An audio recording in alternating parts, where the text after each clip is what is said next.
Nous allons entamer la dernière partie de notre colloque, à savoir le retour des 2 ateliers, finalement pas 3, et puis les réflexions qui en découlent et sur quels axes on peut réfléchir pour peut-être un prochain colloque, pour la mise en place dans nos établissements, pour ce que la EFE et la MLF peuvent apporter aussi comme solution globale, enfin voilà, toutes ces réflexions-là. Donc, Madame Ducos-Philippi a eu beaucoup de succès, elle m'a piqué plein de profs. Et c'est normal, on les comprend, ils avaient envie de réponses pratiques, et j'espère qu'ils les auront obtenues. Du coup, j'ai eu un groupe de travail mixte, secondaire et primaire, et puis le docteur Vives Manos est resté avec les thérapeutes qui, eux, ne se sont pas échappés, c'est bien. Donc mon groupe secondaire et primaire, vous voyez que c'est work in progress, comme on dit, c'est très mal écrit. Ça fait très longtemps que je n'ai plus écrit au tableau et été professeur. Dans mon groupe, il y avait quand même quelques professeurs, des CPE, des proviseurs, des formateurs, secondaires et primaires. On avait également des personnes de Bilbao, de Saragosse, de Copenhague, de Zurich, de Madrid, différents établissements, Barcelone, Gava. Donc ça donnait quand même une vision un peu globale. Puis j'avais la chance d'être accompagnée de M. Trintignac et M. Glazel, donc là aussi ça vient enrichir la réflexion. Alors, au départ on avait ce qu'on appelle un mood board avec 3 séquences. Bon, on s'en est un petit peu affranchi, parce que la première séquence qui est la question de l'état des lieux nous a très vite fait soulever des points. Donc, l'état des lieux, vous le voyez s'afficher, on avait réfléchi en amont sur quelque chose de tripartite, comme quand on fait des équipes de suivi de scolarité, c'est-à-dire la place des parents, la place des enseignants, la place du médical et du paramédical autour de la situation d'un enfant. Et puis nous avions prédéfini, alors c'était un travail conjoint avec Madame Galland,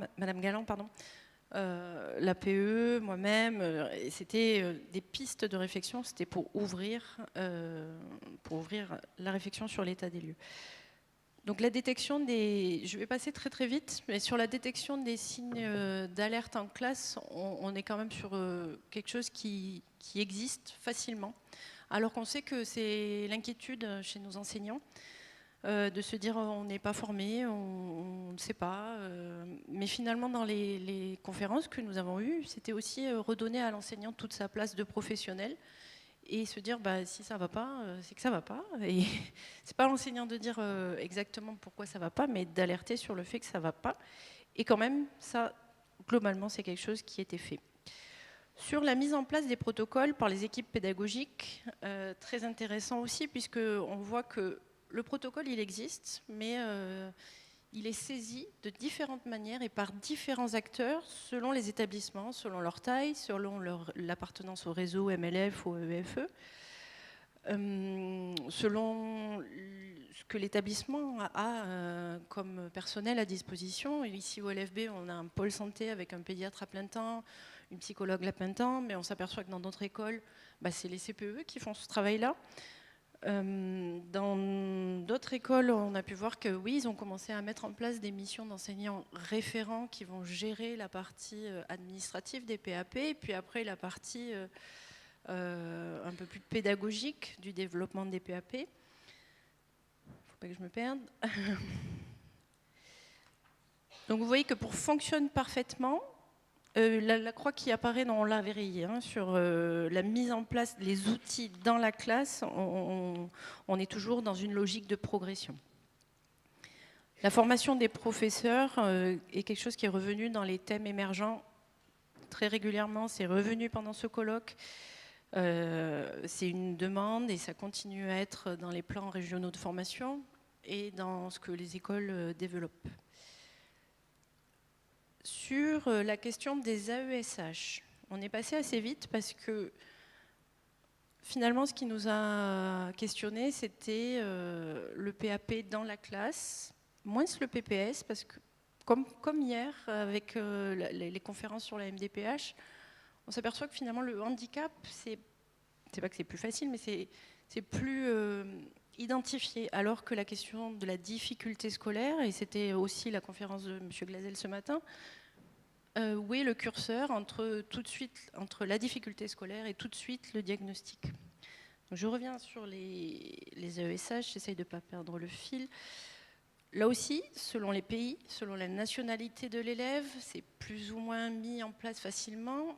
Donc il y avait la question du financement, qui pour les élèves français n'est plus une problématique puisqu'elle est prise en charge, mais qui pour les élèves d'une autre nationalité et pourtant présents dans nos écoles françaises peut être un vrai problème. La difficulté supplémentaire du recrutement dans la langue, à savoir la maîtrise du français, qui n'est pas le cas partout, c'est pas facile selon les lieux, les villes, de pouvoir recruter des AESH qui puissent parler correctement le français. Sur l'état des lieux, nous avions aussi la question de ce qui se passe dans les familles, la compréhension du protocole et de ses objectifs. Le sentiment était largement partagé que quand même les familles se saisissent des protocoles et de ce que ça implique, à la fois pour les professeurs, pour eux, pour l'enfant. Il ne faut pas que ça devienne un contrat ou une exigence, mais cet usage du protocole, on est même allé jusqu'à un qui dit fonctionne parfaitement. C'est Zurich, je l'ai balancé. L'aide psychologique de la famille, là aussi, c'était très intéressant parce que c'est très, très varié selon les établissements. Il y a des établissements qui ont mis en place simplement la mise à disposition des lieux et des locaux pour les thérapeutes au sein de l'établissement. Donc, les orthophonistes peuvent venir faire les soins et les bilans au sein de l'établissement. Et un des établissements va même encore plus loin, c'est-à-dire qu'ils ont contractualisé avec ergothérapeutes, psychologues et orthophonistes, et ils vont même jusqu'à offrir le premier bilan orthophonique. Vous voyez qu'on a comme ça tout un panel de choses qui se font. Néanmoins, sur la question de ce qui se passe à la maison, de l'accompagnement des parents, on est quand même sur la mise en place. Ici, au LFB, il y a beaucoup de choses qui se passent par l'association des parents sur la formation, les cafés des parents, les conférences. Ce n'est pas le cas partout, également dans les écoles qui ont participé à cette réflexion. Je relis mes notes pour être sûre.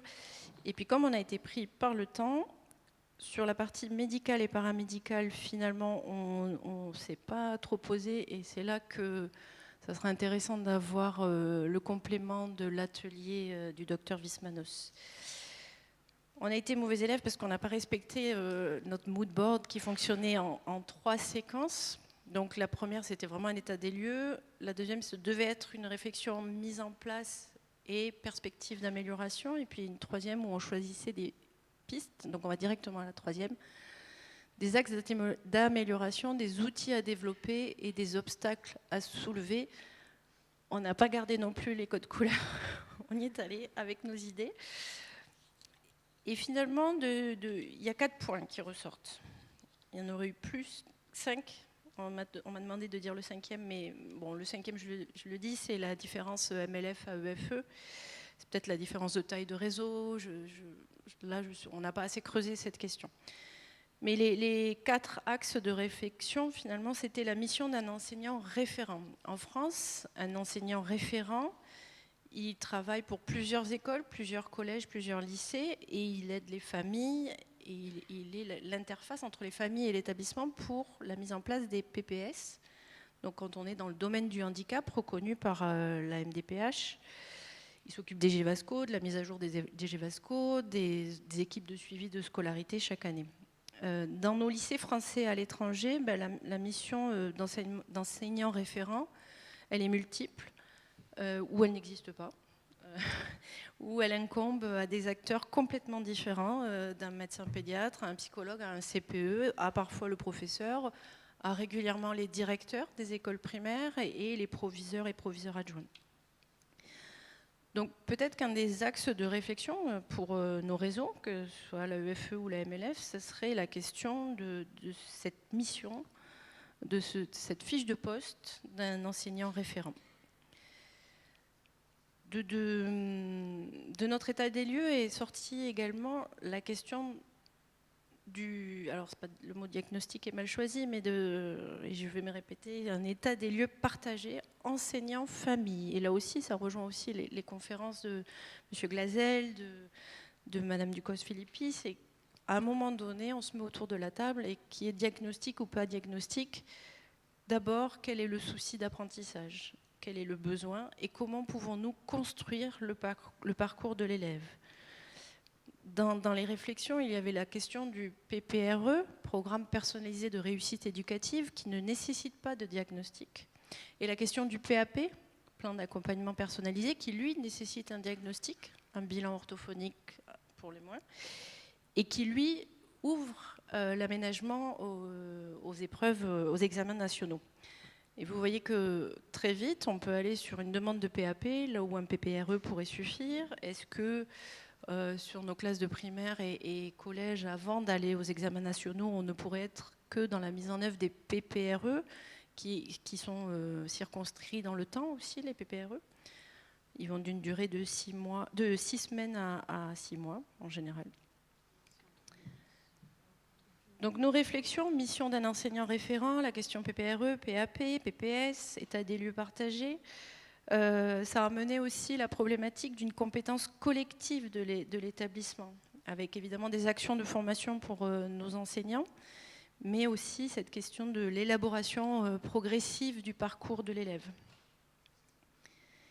Avec évidemment en point final cette question des examens nationaux et qui rejoint là aussi, je suis contente parce que dans ce colloque finalement les choses se répondent.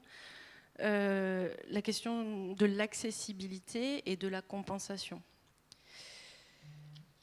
Je crois que j'ai fait le tour de ce qui s'est dit dans notre atelier. Voilà, c'était les 4 points essentiels qui ont été vus pendant la petite heure où nous étions 15 personnes de tout horizon. Je laisse la parole à Dominique qui, elle, a animé le même atelier mais avec les thérapeutes. Dominique Wiesmann. Bonjour. Alors, nous, on a bien fait nos devoirs, on a été stricts. Et c'est pas celui, non, c'est pas celui. Donc, la première partie, c'était à main levée. Donc, c'est vraiment les chiffres que je vais vous donner. Et je préfère mettre un peu davantage de temps dans le dernier diaporama. Alors, en ce qui concerne, nous étions dans l'atelier 7 thérapeutes, plus les 2 personnes qui dirigeaient l'atelier, Marie Galland et moi-même. Alors, il y avait 3 psychologues, 2 psychomotriciennes, une psychopédagogue, un orthophoniste, une ergothérapeute et moi-même, médecin scolaire et pédiatre. Alors, pour la détection des signes d'alerte en classe, il y a 3 personnes qui ont dit que c'était à mettre en place, 5 qui ont dit que c'était mis en place mais à améliorer. Pour la mise en place des protocoles par les équipes pédagogiques, en ce qui concerne signature et communication, une seule personne a dit que c'était à mettre en place et le reste, nous avons dit que c'était en place mais à améliorer. La mise en place des aménagements pédagogiques, c'était assez partagé, 5 et 4 pour mettre en place et à améliorer. Pour la formation des professeurs plein, 9 personnes, nous avons dit que c'était à mettre en place. Pour les AESH, ça, c'était aussi assez partagé. 3 personnes ont dit que c'était à mettre en place, la mise en place des AESH. À améliorer, il y avait 5 personnes qui pensaient et 2 qui disaient que ça fonctionne parfaitement. En ce qui concerne le financement, une personne dit que c'est à mettre en place et 7 à s'améliorer.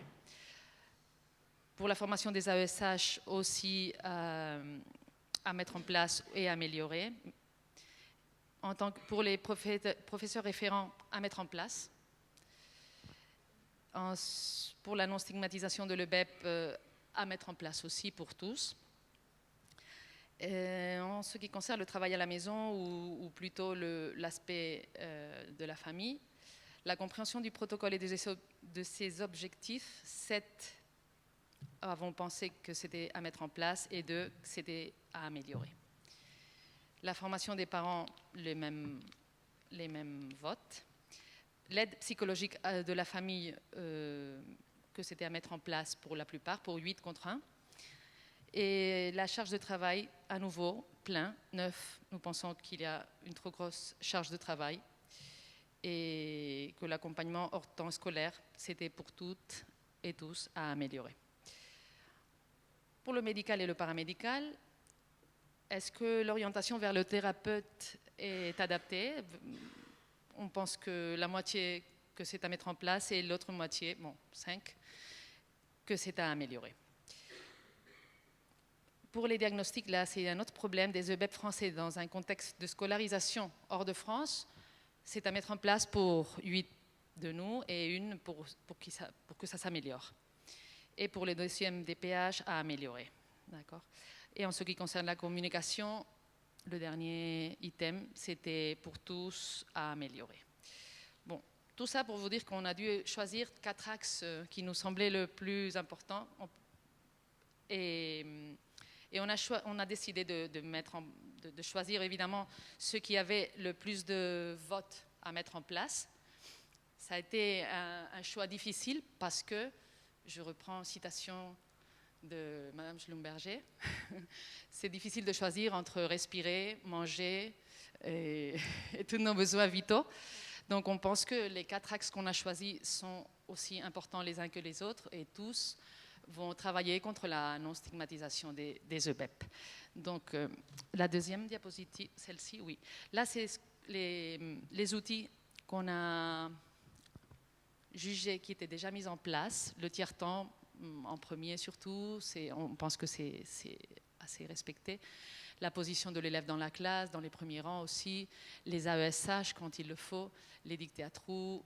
Les pictogrammes dans certains cas pour les TSA. La réduction du temps de travail, la réduction des devoirs à l'élémentaire, des exercices adaptés et des cours particuliers à la maison. Ce qui doit être mis en place, vous voyez, on a dit par exemple, certains ont dit pictogramme, mais la plupart de croix ont dit que c'était à mettre en place, que ce n'est pas toujours. Comme on vient de centres différents, évidemment, il se peut que les pratiques ne soient pas pareilles dans tous les établissements scolaires. Les supports visuels, tout ça concernerait les élèves ATSA. L'ordinateur et les outils numériques aussi, c'est à mettre en place. L'exemption d'une 3e langue vivante pour les élèves qui ont de vrais problèmes linguistiques, c'est-à-dire de langage. Le matériel adapté, que ce soit les supports pédagogiques, par exemple, les devoirs à la maison, travailler en amont le vocabulaire de la leçon, des consignes claires aussi, faire un contrat avec l'élève, et gestion des émotions et des comportements aussi. Tout le monde a parlé des émotions à un moment donné, c'est pas seulement des comportements des élèves qui ont des problèmes de comportementaux ou des TDAH, mais aussi la gestion des émotions en général. Et les supports adaptés dont j'ai déjà parlé. Alors la 3e diapositive, c'est là où on a parlé de nos axes importants d'amélioration. En premier, je vous ai dit, il n'y a pas une hiérarchie parce qu'on pense qu'ils sont imbriqués les uns avec les autres. Mais on a commencé par la formation des enseignants parce que quand même, il y en a pas mal qui découlent d'eux. Vous avez une sacrée responsabilité et c'est très compliqué, on est conscient. Une formation continue, on pense que devrait être obligatoire parce que c'est toujours les plus sensibilisés qui sont lors des formations si elles ne le sont pas et que finalement, je pense que tous ceux qui veulent être là, vous aménagez bien vos élèves, vos supports parce que vous prenez soin de savoir comment le faire et vous faites au moins ce qui est le mieux possible. Donc, si possible, obligatoire. Alors, on pensait nous, on avait, dans notre établissement, par exemple, une possibilité serait de le faire à la pré-rentrée, qui est une journée qui regroupe tous les enseignants et peut-être mettre tous les ans 1 heure, 2 heures d'une formation obligatoire sur les EBEP ou un autre sujet sur l'école inclusive. Groupe de travail par intérêt, ce serait une autre façon de travailler, c'est-à-dire que les enseignants se mettent par groupe dyslexie par exemple, groupe TDAH, lidéré par un prof référent EBEP ou par un psychologue scolaire, médecin ou quelqu'un, mais surtout lidéré par eux-mêmes et par leur intérêt, ce qui serait plus motivant et plus productif sans doute. Plaquette d'information pour les thérapeutes, avoir des ressources de formation gratuites, peut-être sur un drive partagé où ils puissent aller piocher des formations qu'ils peuvent faire chez eux tranquillement pour se recycler ou pour se former. Et la même chose, des ressources, la plaquette ou le ressource drive, avec où il y a une mallette d'outils numériques, où le prof référent EBEP aurait un rôle important d'y mettre des ressources, et aussi les thérapeutes s'offraient aussi à donner des ressources de possibles formations.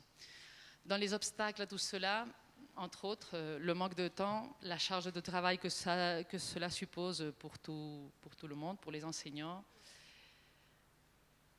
Et bon, sans doute d'autres obstacles, mais le temps a été court et donc on a dû passer au suivant. Outils et aménagements à mettre en place. Alors on se posait la question, quand on a un cas lourd dans la classe, par exemple un élève quand on passait de niveau 2, niveau 2, 3, où il faut mettre en place déjà avec les difficultés que ça suppose, par exemple des pictogrammes, le feu des émotions, le thermomètre des émotions.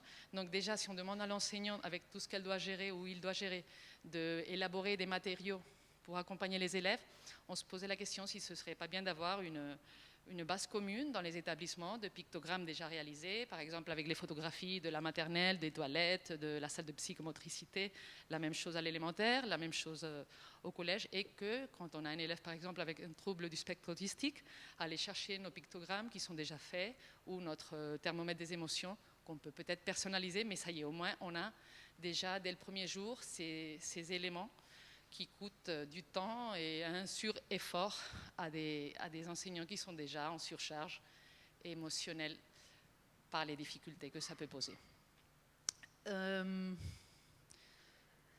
Récolter des besoins par cycle, c'est-à-dire spécifier les outils en fonction du cycle ou des niveaux.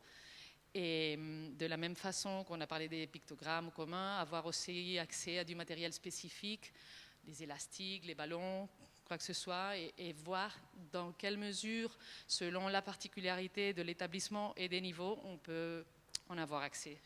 Un armoire au fond de la classe, le secrétariat, ça dépend vraiment des particularités de chaque établissement. Aussi, il y a l'accès au matériel numérique, qui puissent avoir accès facilement à l'ordinateur, à l'iPad, au matériel dont ils ont besoin. Et il y avait quelque chose de très intéressant. C'était, il faut le baptiser encore, mais ça pourrait s'appeler, vous en avez parlé, mais c'est comme un cahier qui irait toute la scolarité avec l'élève, numérique probablement, parce que ça permettrait aux enseignants de voir tout ce qui fonctionne déjà pour cet élève, du point de vue ressources, du point de vue aménagement, parce que même si la communication, on essaye de la faire d'une année sur l'autre, si c'était par écrit et directement lisible par les enseignants de l'année suivante, ça permettrait à la voir depuis la maternelle jusqu'à la terminale. Et on pense que ce serait vraiment intéressant. Au début, on avait pensé à un cahier qui aille avec l'élève, mais c'est vrai qu'à partir du secondaire, où il y a tellement d'enseignants, c'est plus pratique que ce soit numérique ou sur Pronote, je ne sais pas dans quel format. Et puis, très important aussi, je reviens aux émotions, réaliser des ateliers sur la tolérance, sur la bienveillance, sur les émotions, pour mieux accompagner ces élèves, les autres élèves qui parfois peuvent aussi se poser des questions ou être en difficulté ou souffrance dans certains cas, et même les enseignants et le reste du personnel. On devait faire 2 mots clés, mais on s'est laissé aller. Je ne sais plus ce qui est écrit là, excusez-moi, mais je ne vois pas. Bon, c'est bon, pratiquement. Troisième axe, ce serait la charge de travail.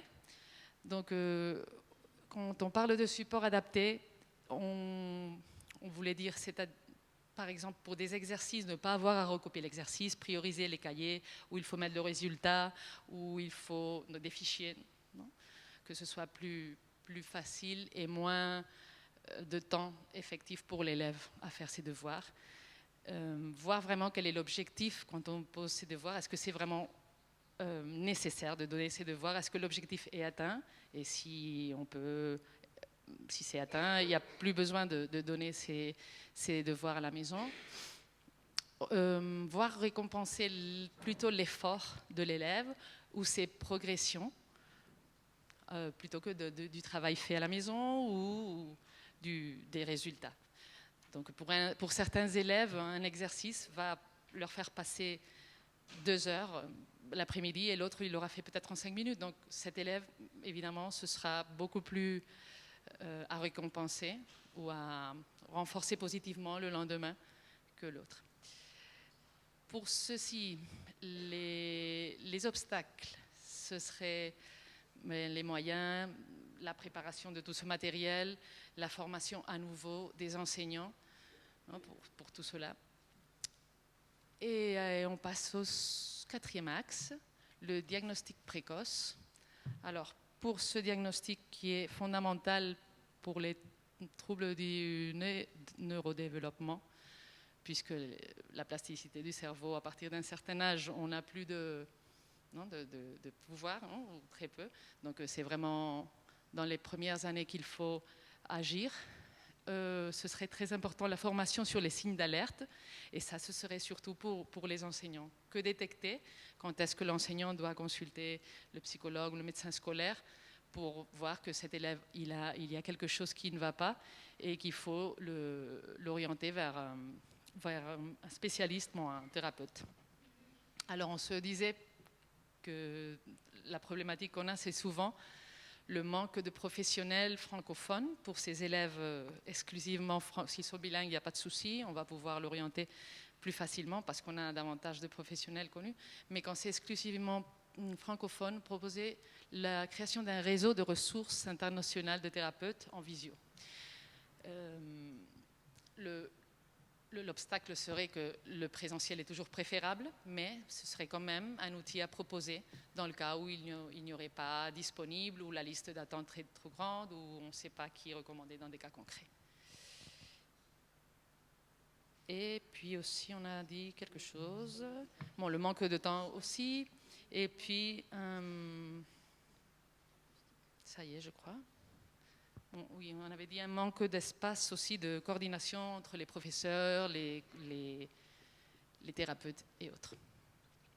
Et voilà à peu près un résumé de ce qu'on a vu. Merci beaucoup. Merci.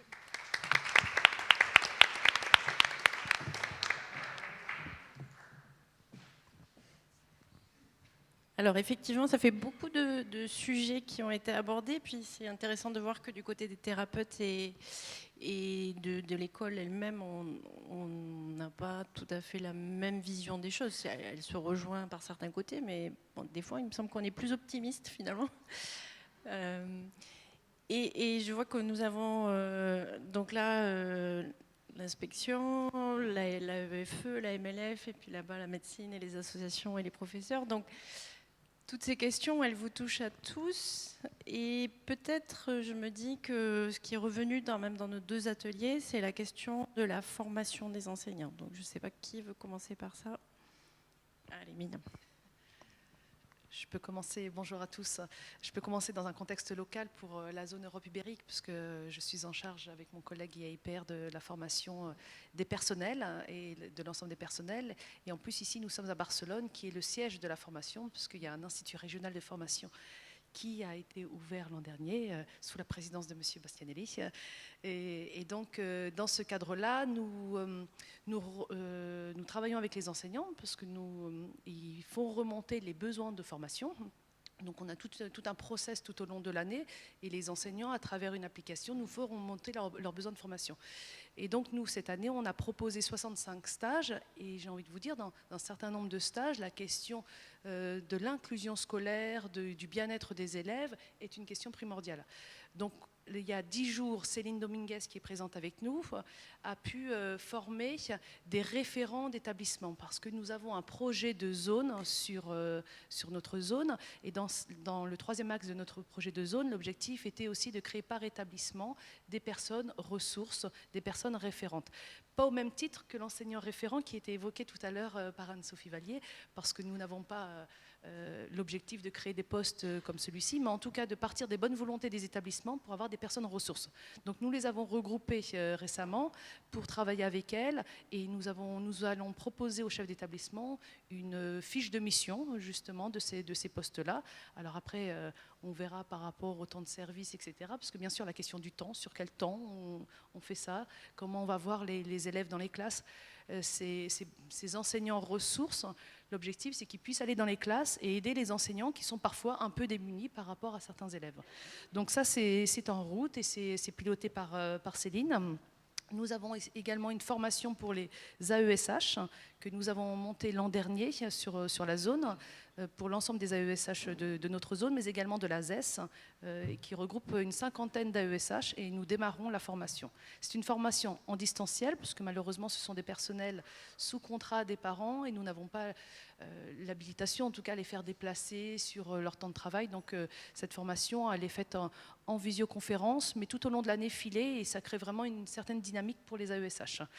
Voilà, on a essayé de faire la formation en français, mais parfois on s'adapte aussi, parce que nous avons des AESH qui ne sont pas francophones.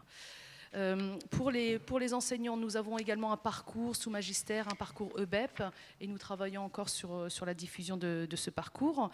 Et nous avons aussi une formation sur la question de l'aménagement des classes, parce que vous savez que ça c'est extrêmement important aussi d'aménager nos espaces pour prendre en compte la différence, les élèves dans leur individualité. Et du coup, nous avons un stage qui est proposé également dans notre offre de formation. Donc c'est une offre riche, mais qui a vocation à évoluer chaque année en fonction des besoins.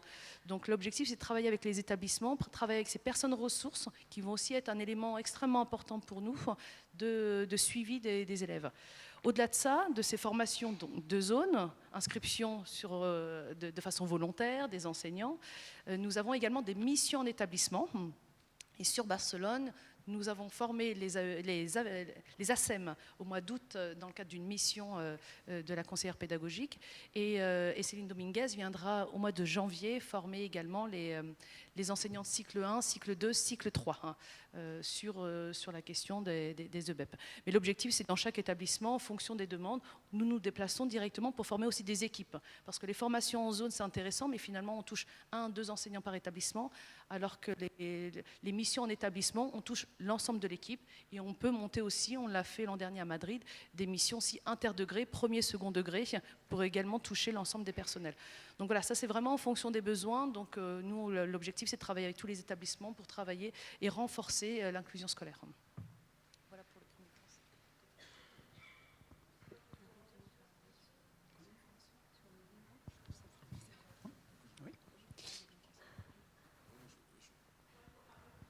Oui, merci. Justement, en tant que professeur référent MES, sur la formation, l'importance de l'information. Et c'est vrai que la formation doit être adaptée, on va dire, au local aussi. On ne peut pas faire la même formation pour tous les établissements parce que chaque établissement de l'étranger est un cas bien à part, souvent selon les relations, on l'a vu tout à l'heure précédemment dans l'atelier, selon les relations par exemple avec le gouvernement local qui peut aussi financer une partie de la formation ou donner par exemple une aide. Donc ça c'est important d'avoir une formation assez, je dirais, flexible, qui n'est pas la même formation pour tout le monde mais qui s'adapte en fonction des besoins de chaque établissement aussi.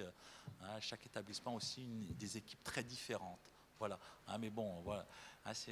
Je redis l'importance de la formation et parfois c'est aussi le bon sens tout simplement des professeurs. On a à la fin un besoin de formation et parfois c'est des petits détails, beaucoup de choses, on peut les résumer à un certain bon sens et voilà, une bienveillance envers les parents, les élèves et l'équipe éducative. Oui, c'est vrai que si on regarde le fonctionnement d'un établissement, en fait, d'une communauté scolaire, on s'aperçoit finalement que si on replace un tout petit peu toutes ces dimensions de diagnostic et d'axes de travail qui ciblent telle ou telle catégorie de personnel, les AESH d'un côté, avec les questions de recrutement, de formation, d'accompagnement que ça peut poser, les formations d'enseignants de l'autre, la question du pilotage en fait, des établissements pour en faire des établissements toujours plus inclusifs, le pilotage donc par les personnels de direction. Quand on regarde, et si vous mettez au milieu de tout ça l'élève et les relations aussi avec les familles, vous vous rendez compte en fait que tout ce qui est abordé là peut se ramasser en fait sur la nécessité pour les établissements d'organiser, de mettre en place en fait des actions de sensibilisation à ce que sont les élèves à besoins éducatifs particuliers, les élèves en situation de handicap, une information qui soit partagée par l'ensemble de la communauté scolaire. Donc il y a des actions de sensibilisation, il y a des actions de formation et des actions de communication, et toutes ces actions en fait qui finalement portent sur l'ensemble. Vous prenez un élève, le parcours quotidien de ce que fait l'élève au jour le jour, et vous vous rendez compte en fait que dans le meilleur des mondes, il faudrait que tout au long de ce parcours, dans la classe et hors la classe, il puisse effectivement avoir autour de lui un environnement plus accessible, ou en tout cas accessible au plus grand nombre. Donc c'est vers ça qu'il faut travailler de manière un peu macro, un petit peu systémique, et après quand on rentre dans le détail des actions concrètes à conduire, on va avoir effectivement des actions qui concernent la globalité de la communauté scolaire, on va avoir des actions qui vont concerner davantage des catégories de personnel et des fonctions. Mais la difficulté de l'exercice, c'est effectivement de faire en sorte que tout ça soit fait de manière cohérente, cohésive, pour construire en fait une communauté apprenante en fait autour de ces questions d'inclusion. Ça, c'est le schéma un petit peu théorique. Alors après, si on rentre un petit peu plus dans le détail, enfin, une communauté apprenante où finalement il faut arriver à faire travailler les gens ensemble, donc tendre vers un travail collectif. Première étape, et peut-être deuxième étape, passer du travail collectif à un collectif de travail, si je puis dire, ce qui n'est pas tout à fait la même chose finalement encore. Et du coup, quand on s'attache après au détail des actions un petit peu plus thématiques, un petit peu plus ciblées qu'il y a à conduire, sur la formation des personnels enseignants, Mina, vous faisiez à l'instant en fait un tableau de ce qui est fait au niveau d'une zone. Alors vous comprenez aussi à travers tout ça qu'il y a des initiatives au niveau des zones en matière de formation. Le siège de l'AEFE, celui de la MLF, prennent aussi des initiatives d'origine plus centrale qui ont vocation éventuellement à être déclinées par les zones. À ce titre, je ne vais pas revenir sur les formations diplômantes que j'évoquais hier dans le cadre d'un GT formation qui avait été constitué au sein de l'Observatoire des besoins éducatifs particuliers des élèves. Donc le DU INSEIC dont je parlais, qui a vocation effectivement à former des gens justement à être référent en établissement, le parcours magistère que j'évoquais aussi, qui n'est pas diplômant, mais qui aurait vocation en fait à toucher le maximum d'enseignants sur une douzaine de modules qui décline, si vous voulez, la relation avec les familles, qui décline la relation avec les AESH, qui décline effectivement des éléments aussi de conception universelle des apprentissages, qui décline les questions d'interculturalité, parce que aussi la représentation du handicap dans certains pays ne va pas être la même que celle qu'on peut avoir en France, qui décline la question de l'accès à des ressources, qui décline la question de l'identification des besoins. Donc il y a effectivement tout ça. Et c'est une politique de formation qu'il faut rendre complémentaire et cohérente à l'ensemble, aux différentes échelles du fonctionnement du réseau. C'est donc un défi, un vrai défi. Et en la matière, en fait, on a, dans les mises en cohérence de ces actions, en fait, à construire comment dire, une espèce d'agenda et d'architecture qui fasse en sorte qu'en fait, les actions d'initiative établissement, les actions d'initiative zone et les actions d'initiative siège, à un moment donné, servent le maximum d'acteurs au service des élèves dans les établissements. Et c'est un vrai défi, parce que les cohérences, elles sont à trouver à tous les niveaux en fait, de ces différentes échelles de fonctionnement. C'est un vrai défi pour servir la cause finale de l'élève et de tous les adultes pour qu'ils soient le moins démunis possible autour de ces élèves. Donc c'est un challenge qui est complexe, multiscalaire, qui fonctionnent selon différentes modalités et qui, à un moment donné, en fait, doivent converger au sein de l'établissement par une politique un peu explicite d'établissement qui va choisir ses priorités en matière d'inclusion. Priorité de faire en sorte que les AESH soient toujours plus inclusifs, que les profs soient toujours plus inclusifs, que les services de vie scolaire soient toujours plus inclusifs, avec le parti pris qu'en fait, il n'y a pas d'activité dans un établissement qui ne soit pas concernée par la question de l'accessibilité et de l'inclusion. Voilà le cap. Après, les obstacles sont nombreux. Les obstacles sont nombreux parce qu'effectivement, on les a vus par rapport à la question notamment des référents. A été abordée dans notre groupe, par exemple, la question de la feuille de route des référents, mais par exemple, une initiative siège au sujet des référents consisterait, une fois que les gens ont été formés ou pas, mais dès lors qu'ils ont été désignés sur la base d'une spécialisation, d'une formation préalable ou pas, mais en tout cas qu'ils sont identifiés dans leur établissement comme tels, d'envisager peut-être à l'échelle du réseau ou d'une zone des espaces collaboratifs entre ces personnels référents pour qu'ils ne soient pas isolés dans leur établissement, qu'ils puissent échanger sur des pratiques professionnelles, sur des problématiques professionnelles partagées et qu'ils produisent ou partagent des ressources. C'est peut-être un horizon vers lequel il faudrait tendre de façon à ce que ces personnels dans leur établissement aient à un moment donné le sentiment qu'ils sont connectés en fait avec d'autres personnels qui ont les mêmes, grosso modo, une feuille de route comparable à la leur, une lettre de mission, ce serait plutôt recommandable, à peu près comparable à la leur, et que justement ils soient en capacité de communiquer justement sur ce qu'ils font, sur les problèmes qu'ils rencontrent, et partager ces problèmes et échanger ces pratiques. C'est une piste possible, à mon avis, un axe de progrès possible qui pourrait être d'initiative siège, avec des déclinaisons effectivement de zones, puisque vous le constatez, on a des initiatives dans les zones qui se font, mais voilà. On a la même problématique sur la formation des AESH. Sur la formation des AESH, Nina vous le disait à l'instant, on a un sujet particulier, puisque ce sont par définition des personnels qui sont recrutés par les familles et rémunérés par la famille les familles dans l'immense majorité des cas, et qui ne sont pas dans le radar des personnels ciblés par les actions de formation. Donc ils n'ont pas le même statut. Pour autant, il y a un effort de formation à faire, et vous voyez, il est pris en charge au niveau des zones.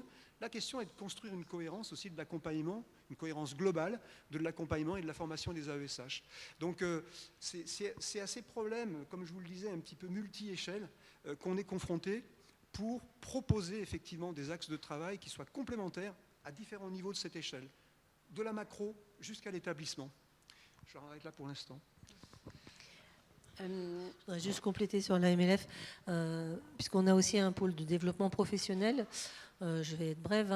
Ce qu'on essaye de faire, nous, c'est de multiplier aussi les formations contextualisées pour l'enseignement français à l'étranger. Donc, on a justement ce qu'on appelle des communautés, et ce sont des temps de formation à distance, puisqu'on a une centaine d'établissements dans le monde. Donc évidemment, c'est compliqué de réunir tout le monde au même endroit. On a une communauté qui est tenue par Isabelle Ducot-Philippi justement sur la conception universelle des apprentissages depuis l'année dernière. Donc pour ceux que ça intéresse, vous pouvez essayer de vous connecter, en tout cas pour ceux de la MLF. Et puis on commence la semaine prochaine une formation sur les AESH justement, qui fait un peu le pendant, le tour complet de ce qu'on a mis en place, c'est-à-dire le triptyque qu'on vous a présenté sur la fiche métier pour comprendre ce que c'est que le métier des AESH à l'étranger, le livret d'accueil pour permettre aux équipes de ne pas oublier certaines étapes dans justement ce personnel qui est un peu à part, puisqu'il n'est pas rémunéré par l'établissement, mais il fait partie de l'équipe. Et puis maintenant, cet accompagnement et cette communauté AESH, elle est ouverte à la fois aux AESH, mais aussi aux enseignants, aux directeurs, aux chefs d'établissement, à tous ceux qui, de près ou de loin, s'intéressent justement aux AESH. Et puis, on vous a parlé hier du DU avec les NSHEA. On est aussi sur un master avec une autre université qui est différent, mais dont la maquette est constituée en s'intéressant aussi à ce qui se passe sur le terrain, avec des visites sur le terrain, pour être vraiment au plus près de ce que les enseignants vivent au quotidien dans un établissement français à l'étranger qui est différent de ce qu'on peut rencontrer en France. Voilà. Oui, je voulais réagir sur la formation des enseignants. À propos des troubles du neurodéveloppement, comme pédiatre et comme spécialiste du neurodéveloppement, il me semble que une des seules choses qui réussit à me former sur ce sujet, c'est de suivre des patients avec un trouble du neurodéveloppement et de voir sur la durée ce qui effectivement les aidait et ce qui ne les aide pas. Et il me semble que c'est ce qui préoccupe les parents, c'est de voir que leur enfant, quand il a 3 ans, ils ont bien vu qu'il avait du mal à parler, mais différents professionnels ont dit que ça allait disparaître, qu'à 5 ans, c'était encore difficile et qu'il avait des difficultés de comportement et qu'on a dit que ça passerait en école primaire et qu'à 7 ans, on pose un diagnostic de dysphasie et que, en attendant, on a peut-être perdu du temps.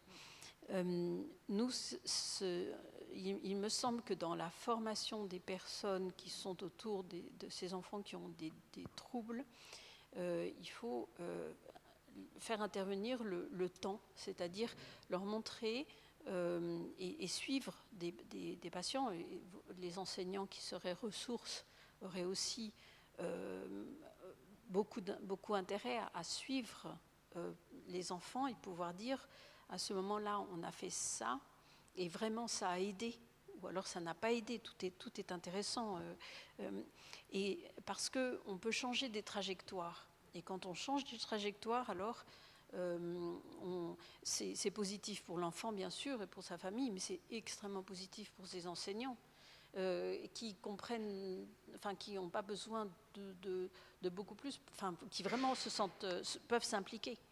Un enseignant qui voilà, le temps et ce temps-là, si chaque enseignant découvre l'enfant en septembre et le laisse en juin, et qu'il doit tout redécouvrir lui-même, alors bien sûr, il y a des choses qui ne se feront que cette année-là, et puis une expérience qui n'a pas porté de fruits il y a 2 ans, va être efficace plus tard. Mais voilà, qu'on considère qu'il s'agit de développement et que la formation, c'est un investissement et que c'est petit à petit que ça va se faire et qu'il faut qu'il y ait des gens qui récoltent cette expérience-là pour pouvoir la transmettre et donner toute cette beauté à ce travail, parce que c'est difficile. Oui, pardon. Alors moi j'ai une question concernant le livret parcours inclusif en fait. Est-ce qu'il est mis en place parce que c'est peut-être le lieu où toutes les informations concernant l'enfant seront effectivement collectées, où il pourra y avoir des observations et qui seront autant d'informations à donner aux équipes suivantes. Enfin je pense évidemment au passage du premier au second degré qui est toujours bien compliqué, etc. Mais est-ce que ce livret parcours inclusif est mis en place chez vous, par exemple? Je laisserai, non, je pense que je ne l'ai pas vu passer en tout cas. Voilà, voilà je l'ai. Il est quelquefois fait par les parents qui disent, voilà, on avait fait ça, ils recueillent. Mais ce serait vraiment quelque chose qui peut s'élaborer et puis qui peut rester d'ailleurs dans les mains des parents, mais parce que voilà, c'est eux qui portent, peut-être qu'ils vont déménager, peut-être, mais qui va être partagé et les enseignants pourraient mettre et enrichir cette petite expérience du chemin parcouru, parce que quelquefois l'enseignant dit mais cet enfant c'est très difficile, mais 2 ans auparavant c'était beaucoup plus difficile et là maintenant il s'y met et il est en train de vraiment il est en train de raccrocher ou alors il est en train de décrocher et ces 2 choses peuvent se voir. Peut-être juste pour compléter, en fait, nous n'avons pas encore le livret parcours inclusif, mais nous avons les dossiers des élèves qui existent depuis longtemps et qui suivent la scolarité de l'enfant, où on y met l'ensemble des bilans et les comptes rendus des équipes éducatives. Donc ça existe dans les établissements et dans tous les établissements. où on retrouve les traces des PPRE aussi, quand il y a eu voilà, un aménagement spécifique, les PAP, l'évolution des PAP. Donc tout ça, normalement, ça suit la scolarité de l'enfant et ça va jusqu'au collège, bien sûr, où le collège va compléter. Mais ce document est accessible aux professeurs? Ben, c'est dans l'établissement scolaire, c'est l'objectif. Donc les professeurs, au-delà du professeur principal, tous les professeurs peuvent accéder Alors après, à... comme c'est un dossier papier, pour Ouais. l'instant, il n'y a pas de dossier numérique. Vous savez, en plus, avec toutes les difficultés, voilà. Mais ça dépend peut-être. Ah, ça dépend des établissements. Il y en a qui l'ont déjà.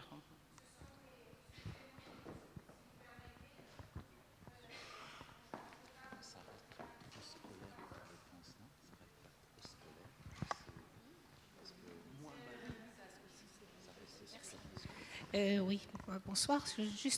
Juste vous préciser qu'en tout cas, dans notre établissement à Saragosse, on a des suivis d'élèves réguliers, aussi bien au niveau de l'équipe éducative, aussi bien par niveau que par cycle.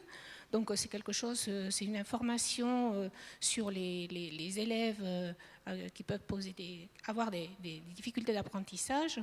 C'est une information qui se communique d'enseignants ou d'équipes d'enseignants à l'équipe d'enseignants suivante. Il y a un dossier de suivi qui est écrit et il y en a aussi qui est informatisé, enfin numérisé. Et il y a la transition aussi qui se fait entre le primaire, enfin maternelle primaire en GS et CP, puis entre le CM2 et la 6e. Et après, au niveau des collègues de secondaire, il y a ce dossier physique, en principe, passe aussi à l'établissement, enfin au secondaire, quoi. Oui, effectivement, à Palma également, nous avons le dossier scolaire papier dans l'armoire du secrétariat. Et à chaque fois qu'il y a un PAP, PPRE, un diagnostic, un bilan orthophonique, il est scanné et mis dans le dossier pronote de l'élève. Donc tout le monde y a accès. Ouais, si je peux... Voilà. Juste une remarque peut-être au-delà de la passation, de ce temps de passation qui évidemment, je pense, existe dans tous les établissements, que ce soit une passation en fin d'année. Bon.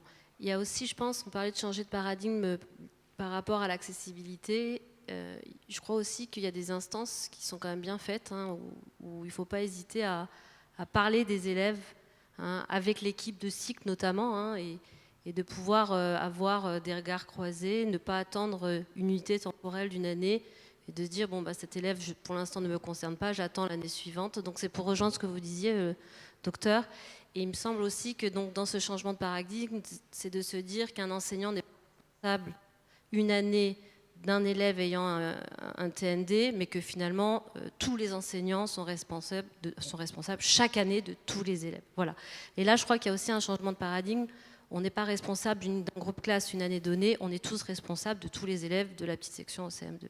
Voilà. Et il y a des instances qui existent et ne pas attendre peut-être ce temps de passation de fin d'année pour associer tout le monde à ces questions que l'on se pose dans une classe à un moment donné. Voilà, c'était juste une remarque.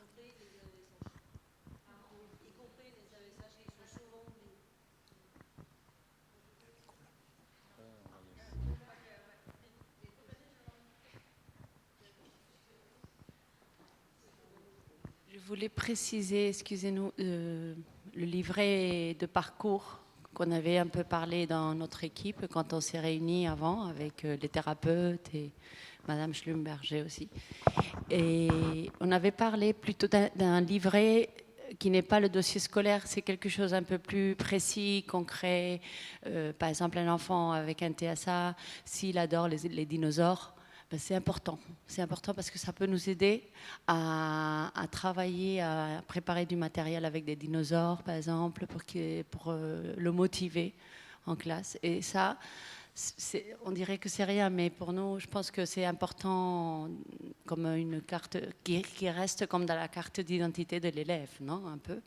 S'il ne supporte pas les sons forts, ben c'est parce qu'il est hypersensible, il faut que ça reste quelque part comme quelque chose de très important pour que l'année suivante, l'enseignant qui va le recevoir sache déjà toutes ces petites choses pour connaître bien son élève et pouvoir l'aider dès le début. Pas attendre à 3 mois plus tard à une équipe éducative ou voir les thérapeutes externes pour savoir tout ça.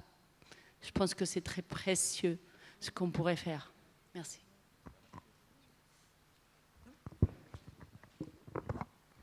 Non, voilà, à propos du dossier scolaire, ça reste très académique, donc on n'a pas sans doute, je pense, tous les éléments. Il y a plein d'autres éléments importants et les enfants, dans leur progression, c'est parfois par palier, parfois il y a des régressions, je pense. Je ne suis pas très spécialiste, mais on le voit bien, parce que si on fait seulement un dossier scolaire, on aura seulement l'élément scolaire. Et il y a bien autre chose qui compte dans un enfant en difficulté, avec handicap, et c'est vrai que rester trop scolaire, je crois qu'on n'arrivera pas à atteindre l'objectif. Voilà. Mais je pense qu'il faut mettre au-delà, comme tu l'as bien dit, Valérien, plein d'autres éléments qui ne sont pas purement scolaires. Sinon, on ne va pas y arriver, il me semble. Et bon, après, c'est vrai qu'il faut être... Est-ce qu'on peut transmettre ça? Je pense que les professeurs, on serait heureux de connaître d'autres éléments et peut-être s'appuyer, comme tu l'as dit, sur ces éléments pour faire progresser l'élève. Et c'est pas aussi, chaque année, souvent, on est obligé de tout recommencer, quoi. Voilà. Donc en fait, il y a la question de l'outil qui est posée, le livret inclusif, et puis il y a la question de la personnalisation du parcours de l'élève dans ces lycées où il y a aussi des élèves qui sont mobiles à travers le monde. Donc c'est ça aussi l'idée de macro et micro, à quel moment on aide à pérenniser un accompagnement, un parcours personnalisé de l'élève et de son orientation. C'est une question que je livre à votre réflexion.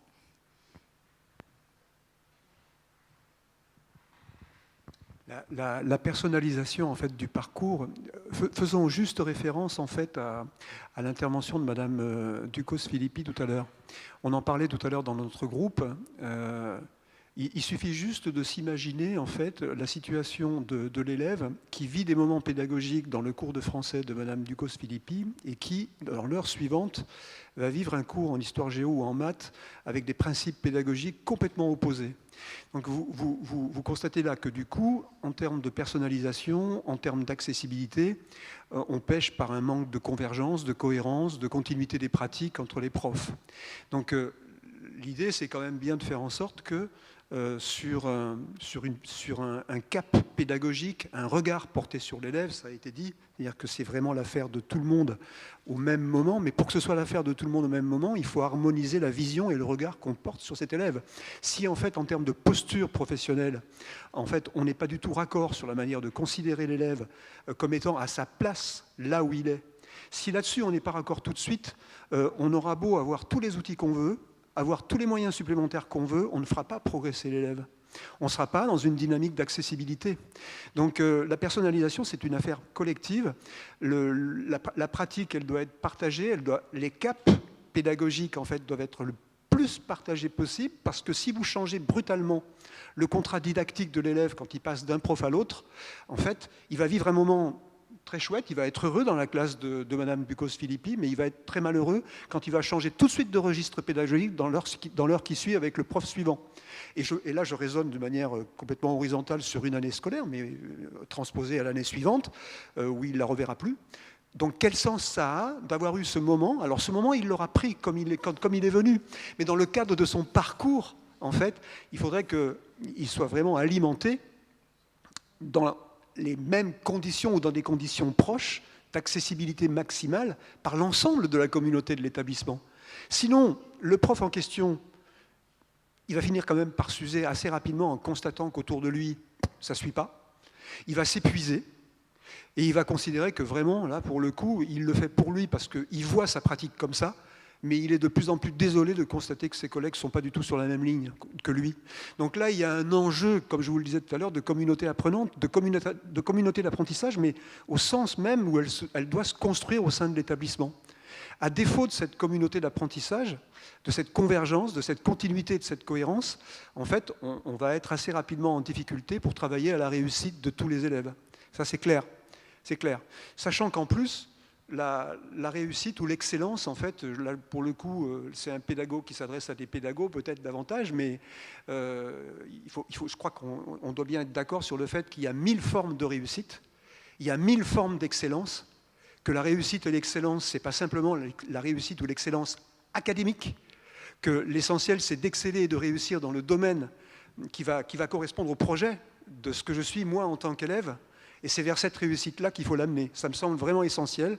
Après, vous voyez bien qu'on a des leviers sur lesquels on peut agir au sein de ce réseau. il y a des leviers sur lesquels on ne peut pas agir. Et il faut en prendre bien, à mon avis, une bonne note.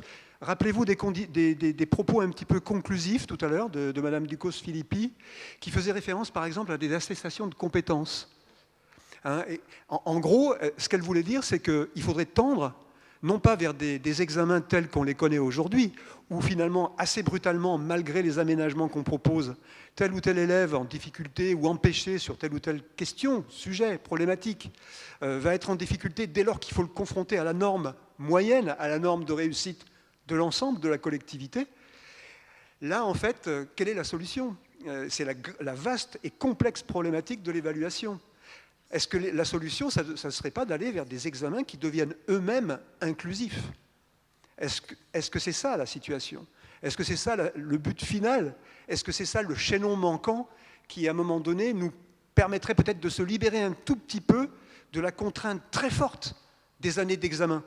Parce que là, en fait, c'est vraiment crucial. Là, il y a des choses qui peuvent de nouveau faire l'objet d'une forme de dramatisation, si vous voulez, parce que l'élève va être à nouveau confronté à la norme, alors que lui, à son niveau, et pendant la durée de son parcours, il aura quand même malgré tout changé de trajectoire. Il aura progressé sur un certain nombre de sujets, mais oui, confronté à la norme académique, certificative telle qu'on la connaît, là, il est ramené brutalement à un principe de réalité qui le renvoie à ses défections, à ses déficits, etc.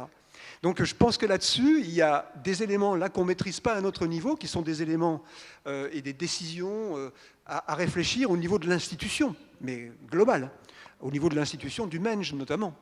On n'en est pas là. Donc on fonctionne dans un système de contraintes avec parfois, il faut bien le reconnaître, des injonctions un peu contradictoires.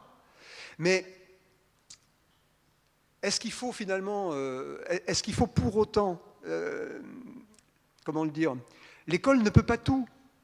L'école ne peut pas tout, mais elle peut sans doute beaucoup, dans un système de contraintes fortes. Parce que, pour revenir encore à l'intervention un petit peu sur la question de la conception universelle des apprentissages et de l'accessibilité tout à l'heure, en fait, on voit bien aussi que les conséquences logiques d'une dynamique comme celle-là pourraient amener en fait, à casser aussi la forme scolaire telle qu'on la connaît. Vous voyez, 50 minutes, un prof, une matière, et allez, on continue. Je parle du second degré là. Hein. Donc, cette forme scolaire, peut-être qu'il faudrait qu'elle soit revisitée pour aller un peu plus dans le sens de l'accessibilité. On n'en est pas là. Donc, il faut faire avec ce qu'on a. Mais ce qui est certain, et moi je trouve que ça a été quand même un fil relativement récurrent et directeur tout au long de ces échanges, de l'intervention de la psychothérapeute sur les élèves à haut potentiel intellectuel, par exemple, jusqu'à ce soir, en fait, on se rend quand même bien compte qu'il y a quand même beaucoup de choses à moyens constants qui peuvent changer pour l'élève et qui tiennent quand même à la posture, au regard, à la capacité empathique, de communication empathique que l'ensemble de la communauté adulte a avec lui. Ça, c'est une certitude. Et moi, je ne suis pas loin de penser que quand, sur cette question de posture, on est open, en fait, hein, on est en capacité d'accepter cette différence-là, en capacité d'accepter cette altérité, sans qu'elle nous persécute et sans qu'elle nous renvoie, en fait, à une culpabilité de ne pas toujours être à la hauteur, de ne pas toujours avoir les moyens et les réponses adaptées. Mais quand on a déjà ce regard-là, je pense qu'on est déjà mieux disposé à aller chercher, dynamiquement cette fois, en fait, les outils dont on a besoin. Je pense que quand on est prof, on est un ingénieur de sa pratique, mais il y a un préalable essentiel, c'est que ce regard change. Si ce regard ne change pas, on ne va pas aller chercher les outils dont on a besoin pour faire progresser ses élèves. C'est vraiment un préalable, me semble-t-il, culturel. C'est un problème de culture professionnelle. Voilà. Donc je pense qu'on a fait 50% du chemin quand on a converti ça. Après, ben oui, il faut chercher, il faut être en mouvement. Il n'y a aucune vérité définitive sur rien, en fait. Donc ça veut dire qu'on expérimente, qu'on se plante, mais on essaye. On essaye. Plutôt que de dire que l'élève n'a pas sa place là parce qu'il ne répond pas à la norme attendue, on essaye de proposer autre chose. Et très franchement, encore une fois, l'excellence de l'élève, la réussite de l'élève, elle peut passer par des tas de canaux qui ne sont pas les canaux nécessairement académiques. Moi, je suis désolé, un excellent plombier, hein, et qui est arrivé à la plomberie parce que pour des tas de raisons, il a pu éventuellement rencontrer telle ou telle difficulté d'apprentissage et que du coup, il a été orienté sur une formation professionnelle courte. Mais qu'il excelle dans son métier de plombier, eh bien la société aura vraiment besoin de lui. Et lui, si dans l'excellence qu'il a pu cultiver, eh bien il est devenu un bon plombier, eh bien, la collectivité et lui ne peuvent qu'en profiter. Donc déjà, les modèles d'excellence, il faut les relativiser. Les modèles de réussite, il faut les relativiser pour que chacun puisse atteindre la sienne de réussite et d'excellence. Voilà. Moi, j'y crois beaucoup et il faut accompagner. Et il faut accompagner ça et peut-être déconstruire un certain nombre de représentations pour amener une collectivité scolaire à se mettre au plus près de ses besoins des élèves. Et ça suppose effectivement ce qui était dit tout à l'heure, une forme de convergence sur l'état des lieux. Moi, je trouve très important ce que disait M. Glazel tout à l'heure sur la distinction entre la difficulté scolaire et le trouble. C'est vrai que ce n'est pas la même chose. Et selon qu'on diagnostique, ou en tout cas qu'on repère un trouble ou une difficulté, on ne va pas avoir tout à fait les mêmes réponses derrière. Donc c'est vrai que ça, par contre, là-dessus, il faut se former. C'est vrai, il faut se former là-dessus. Mais après, c'est vraiment une partie à jouer pour l'enseignant et tout le reste de la communauté adulte qui doit finalement en permanence construire ses outils. Parce que là encore, c'est pareil, je suis désolé, mais un autiste, un trouble du spectre autistique, oui, il y a probablement des invariants.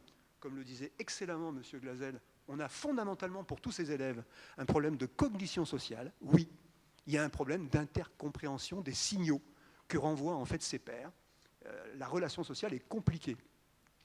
Mais après sur les questions d'hyper réceptivité sensorielle, etc., on va avoir une palette de gamins qui peuvent être très différents. Sur les 10, y a-t-il un 10 qui ressemble à un autre 10? Oui, il y a des altérations neurologiques repérables, mais les manifestations derrière, consécutives à ces altérations, peuvent être multiples. Donc on ne peut pas demander à un prof d'être spécialiste de tous les troubles, c'est une certitude, c'est une évidence. En revanche, là où il est, dans son contexte pédagogique à lui, dans sa classe, il a un terrain d'observation et un poste d'observation qu'aucun thérapeute n'a. Aucun. Un orthophoniste, un psychomotricien, un psychologue clinicien, il n'a pas le poste d'observation du prof. Il ne voit pas l'élève dans le collectif de la classe. Donc à chacun sa compétence. Je disais tout à l'heure dans le groupe qu'il ne faut pas se positionner comme prof, comme exécutant, si vous voulez, des prescriptions de tel ou tel expert en ergothérapie, psychomotricité ou orthophonie. Ce n'est pas son travail. En revanche, l'éclairage de l'orthophoniste, oui, quand il faut croiser les regards sur la difficulté et envisager ensemble des réponses, d'accord, mais à un moment donné, la réponse pédagogique appartient au prof. Et il faut accepter et assumer ça, on est là pour ça. Donc, c'est tout ça, si vous voulez, qui me semble important quand on pense personnalisation. On ne peut personnaliser que quand on est assez raccord, collectivement, sur la manière de procéder ensemble à des propositions d'aménagement, de dispositifs, du cycle 1 au cycle terminal, et en passant éventuellement par des situations d'aménagement. Alors après, je ne vais pas m'engager dans le dialogue qu'on a eu tout à l'heure, c'est vrai que je faisais juste l'observation tout à l'heure sur le fait que trouble, difficulté, PPRE, PAP. J'expliquais tout à l'heure qu'on avait, par exemple, quand on regardait les résultats de certains établissements, par exemple, sur le nombre d'élèves scolarisés, un nombre de PAP incroyable, qui ne répond absolument pas à la norme dont nous parlait M. Glazel tout à l'heure. Ça veut dire quoi? Ça veut dire que là, justement, en termes de repérage du trouble ou de la difficulté, on peut imaginer que le même élève, par rapport à différents établissements ou contextes de scolarisation, il n'aurait pas du tout la même réponse. Donc, une surreprésentation des PAP, moi, me laisse penser qu'on commence à médicaliser un petit peu le problème de l'élève, qu'on en fait un trouble, et parfois alors qu'on est plutôt sur le registre de la difficulté. Donc, c'est pas la même chose. Alors, on me rétorquait que, attention, il y a des éléments stratégiques là-dedans, c'est qu'on a tout intérêt, si on veut obtenir éventuellement un aménagement au moment de l'examen, on a tout intérêt, effectivement, à construire un PAP en amont pour pouvoir défendre l'idée d'un aménagement. Alors, moi, j'entends ça en termes de stratégie, mais je ne peux pas m'empêcher de penser, si vous voulez, qu'en termes systémiques, c'est complètement contre-productif. On répond, en fait, à des solutions individuelles, tactiquement, mais qu'est-ce qu'on dit? Quel est le message qu'on envoie?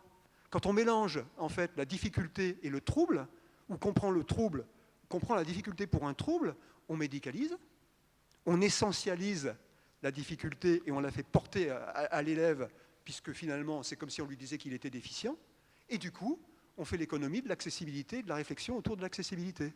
Donc là, pour moi, c'est un sujet. Je peux comprendre ces stratégies intellectuellement, Mais à un niveau macro, si vous voulez, je pense que c'est contre-productif. C'est contre-productif. Monsieur Trintignant, vos propos font réagir notre médecin scolaire. Je lui laisse la parole.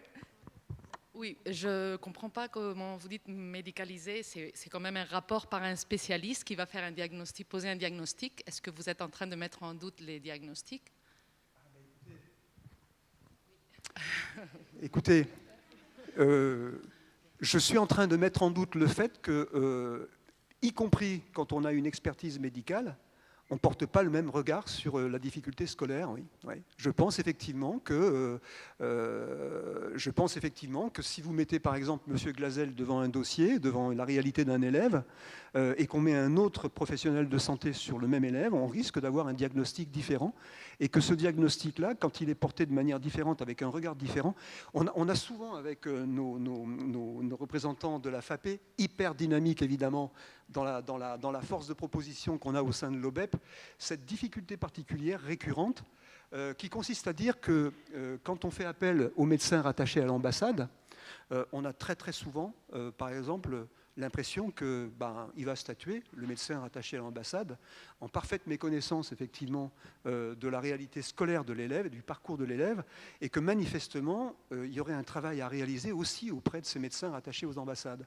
Ça, c'est pas moi qui le dis, c'est les collègues effectivement qui pêchent l'information au niveau local et qui nous font remonter ça au niveau du siège et au niveau de l'OBEP et des réflexions qu'on peut avoir après au niveau central, si vous voulez.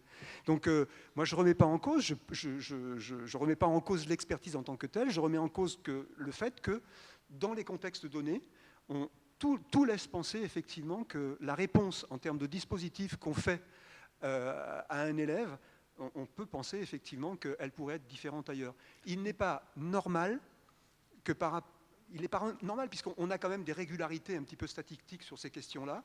Il n'est pas normal, à mon avis, que dans certains établissements, on ait une surreprésentation de PAP, alors qu'en plus, on sait que dans ces établissements-là, en fait, on a un niveau de scolarisation générale qui est quand même élevé.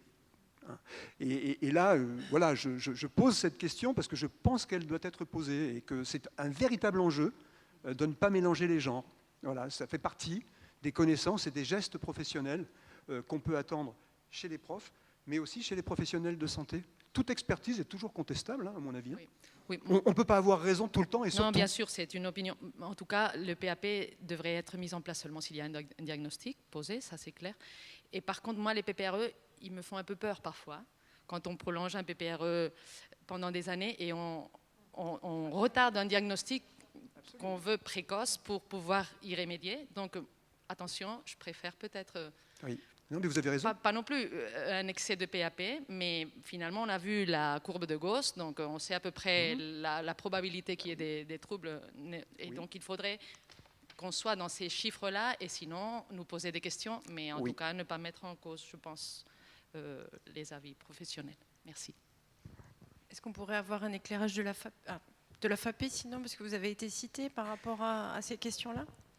Écoutez, peut-être que Corinne en parlera mieux que moi, mais en tous les cas, que ce soit dans le cas d'un PPRE ou d'un PAP, je crois qu'une intervention massive de l'enseignant ou enfin des personnes ressources s'impose. En fait, vous parliez tout à l'heure d'un diagnostic qui pourrait être posé un peu tardivement, etc. Mais avant même que le diagnostic ne soit posé, je crois qu'il est de la responsabilité des enseignants d'intervenir, mais massivement. Enfin, et justement, M. Glazel en parlait hier. Ce matin. On ne le redit peut-être pas assez, mais parfois il faut revenir, il faut prendre le gamin, il faut revenir, etc. Donc, et quel que soit le protocole qui sera décidé. Et je vais parler sous le contrôle d'Émilie Schlumberger, mais très très souvent, le neuropsychologue, par exemple, il fait des examens croisés.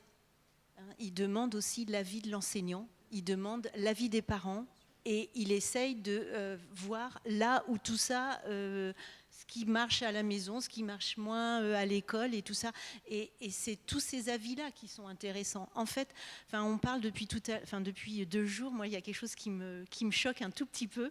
Choqué, c'est peut-être fort, mais on parle des enseignants, on parle de l'élève, on parle de la famille de l'élève, mais est-ce qu'on parle de toute la communauté, c'est-à-dire aussi des autres élèves dans la classe, des autres parents qui ne se sentent pas forcément concernés, mais qui apportent aussi un regard parfois négatif sur ces enfants.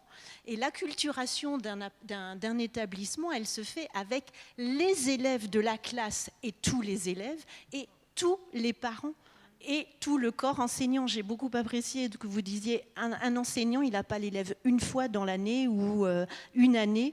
Il est responsable, entre guillemets, de lui, d'une certaine manière, sur toute sa scolarité dans l'établissement. Mais c'est la même chose au niveau des camarades et au niveau des familles.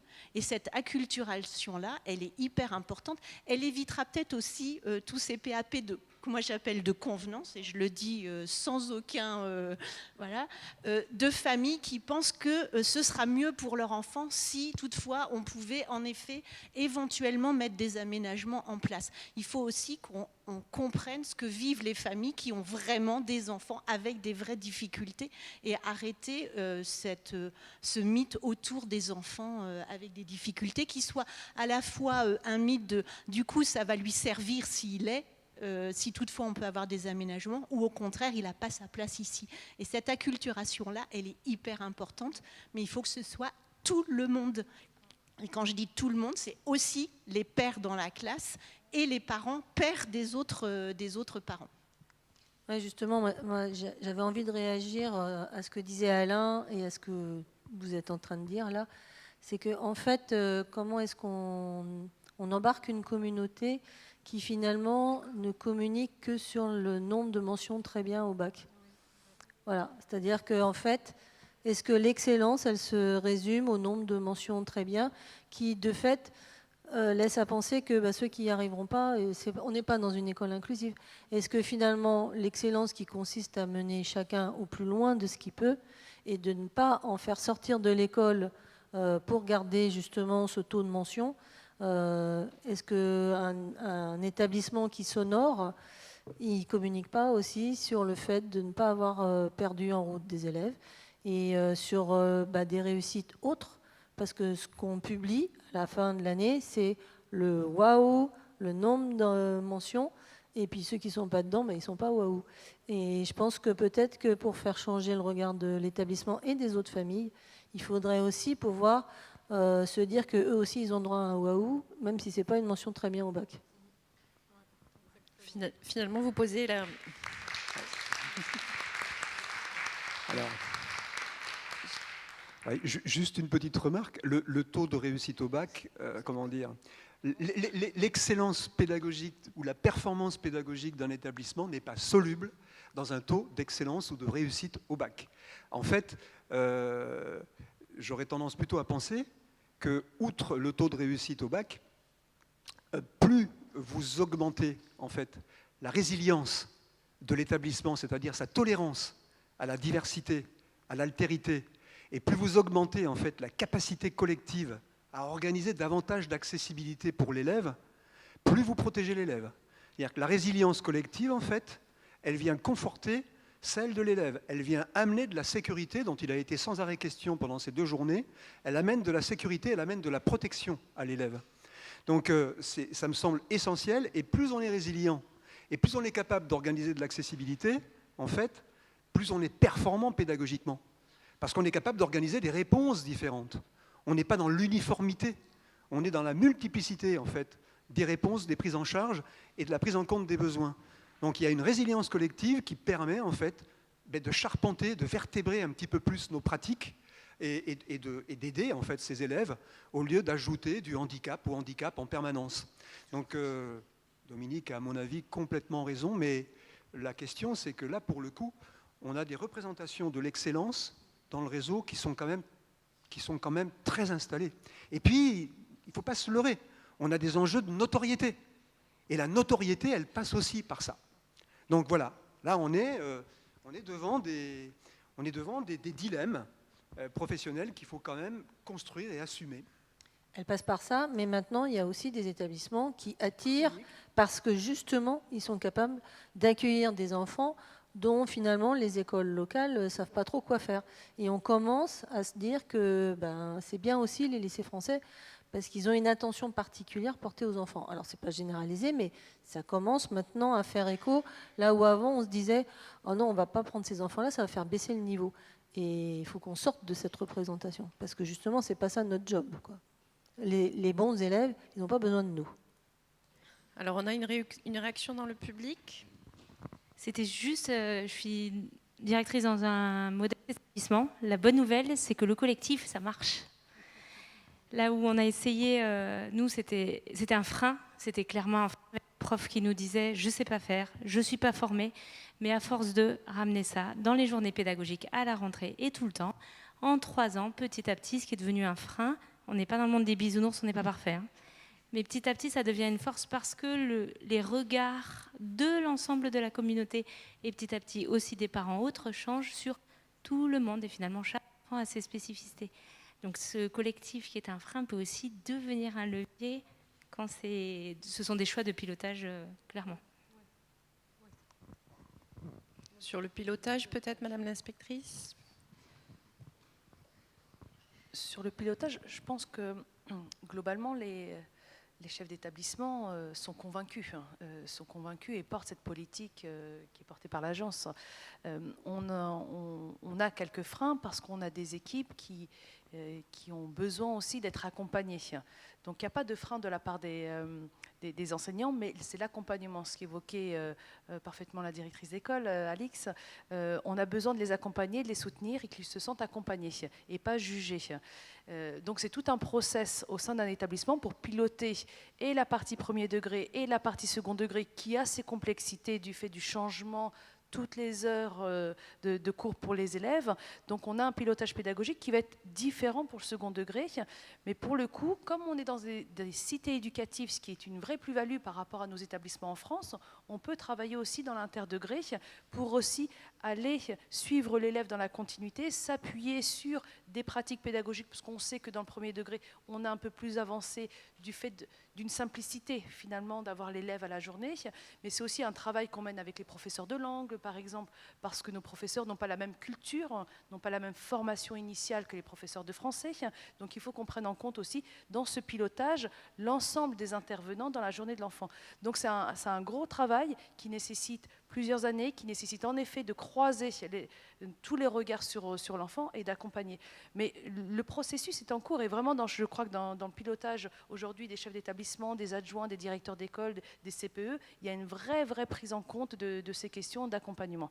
Après, aujourd'hui, cette question de l'excellence, tout le monde me le dit. J'ai même des directeurs d'école qui me disent on n'en fait pas trop la pub.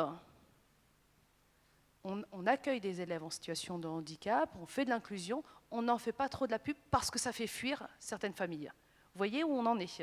C'est aussi la question de jusqu'où on va dans le curseur, parce que nous, on valorise, on veut valoriser tout ce qu'on met en place, les formations, l'accueil des élèves, la différenciation pédagogique, tous ces éléments qu'on porte. Et finalement, ça peut aussi faire fuir des familles qui, elles, recherchent l'excellence académique, qui cherchent un parcours post-bac, médecine, prépa, etc. On est aussi dans ces familles, dans nos établissements, c'est aussi notre public. Il faut qu'on puisse accompagner tous les élèves, et bien sûr les élèves qui ont l'ambition d'aller en médecine, d'aller en prépa, etc. Bien sûr qu'on va les accompagner.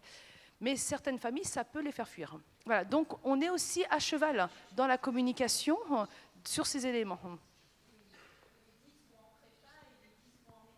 Bien sûr, non mais c'est pas... Mais voilà, dans l'inconscient collectif, c'est comme, vous savez, hein, quand on met en place des classes dédoublées, tout de suite, on a un levier, voilà, les parents d'élèves interviennent tout de suite, alors que nous, on sait que les classes dédoublées permettent aussi une meilleure inclusion des élèves, permettent également une meilleure prise en charge, et c'est un frein sur la zone, c'est un vrai frein, la mise en œuvre juste des classes dédoublées. Donc, dans notre communication et dans le pilotage, il y a aussi toute cette prudence qu'on doit avoir, qu'on doit porter. Alors, on a une dernière question dans le public. Oui, moi, à Palma, justement, on a cette grande chance d'accueillir beaucoup d'élèves à besoins particuliers et on en accueille de plus en plus. La question de mes collègues, c'est que effectivement, ces enfants qui ont des handicaps, qui ne sont pas francophones, puisqu'ils sont hispanophones, est-ce que ce n'est pas leur ajouter un handicap que de leur ajouter une langue? J'ai des collègues qui effectivement se posent la question parce qu'on a de plus en plus de profils comme ça, et c'est vrai qu'on a toujours le même nombre d'élèves, hein, c'est-à-dire que c'est quand même une charge de travail aussi pour les collègues. Ouais, juste une petite remarque, en fait tout est évidemment complètement interconnecté, mais imaginons effectivement en fait un peu le meilleur des mondes, dans lequel en fait un établissement donné a vraiment travaillé collectivement sur la personnalisation du parcours, qui n'est pas l'individualisation comme vous l'avez compris tout à l'heure, de l'élève, en organisant un peu plus d'accessibilité qu'auparavant, etc., etc. Ça veut dire qu'en interne, il y a une dynamique qui a été créée entre les acteurs et au sein de la communauté éducative. Si cette dynamique en interne a été créée, ça veut dire qu'il y a une communication interprofessionnelle entre les profs, les experts qui sont sollicités, soit dans l'établissement, soit en dehors d'établissement, les AESH, les ASEM en maternelle, tout ce que vous voulez. Ça veut dire qu'en interne, on a organisé en fait des actions de sensibilisation, de communication autour de ces questions, et qu'on est à un niveau d'information qui converge un peu plus qu'il ne convergeait avant.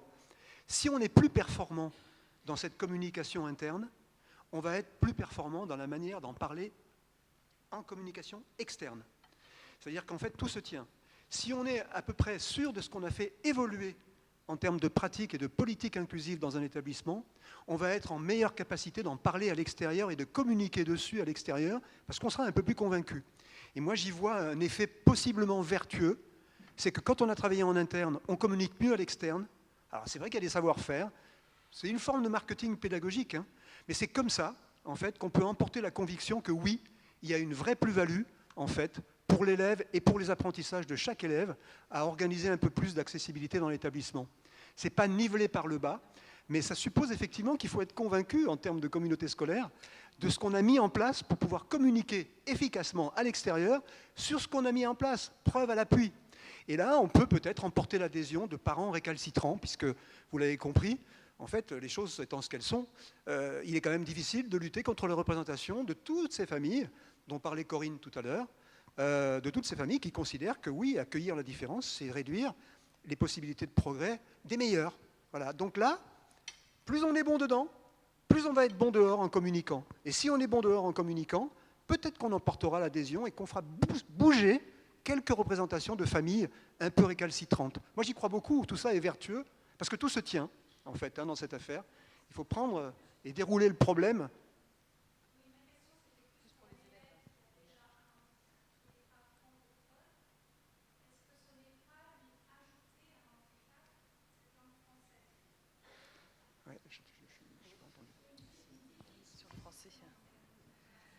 Là, c'est la question du bilinguisme. Oui, c'est la question du plurilinguisme. Et ça, on l'a souvent en formation. Et on a un spécialiste avec nous, Sébastien Malagnu, qui est formateur ici en anglais, mais dans les différentes langues. Ça peut être une difficulté, mais j'ai envie de dire, tout dépend de l'enfant. Il n'y a pas un handicap spécifique. Donc, pour certains enfants, ça peut être aussi une complexité supplémentaire. Et d'ailleurs, ça, c'est discuté avec les familles. C'est-à-dire qu'on peut accueillir des familles au cycle 1, et après, à un moment donné, en effet, compte tenu de la complexité, de la tâche, de l'apprentissage du français, etc., ça se discute avec les familles sur le parcours d'orientation. Là, on n'a pas évoqué au cours de notre colloque la question du parcours d'orientation aussi, parce qu'il y a des élèves qui ne pourront pas rester jusqu'en terminale chez nous. Donc, comment on les accompagne dans leur parcours aussi. Donc, par contre, il y a des élèves, même en situation de handicap, qui peuvent tout à fait rester dans nos établissements avec la complexité des langues. Mais comme on l'a dit tout à l'heure, on peut aussi alléger le nombre de langues, rester sur 2 langues, par exemple français et espagnol, plutôt que de rajouter catalan, anglais. Donc, c'est tout un aménagement qu'on peut mettre en place. Bien, je vous remercie. Nous allons clôturer notre table ronde.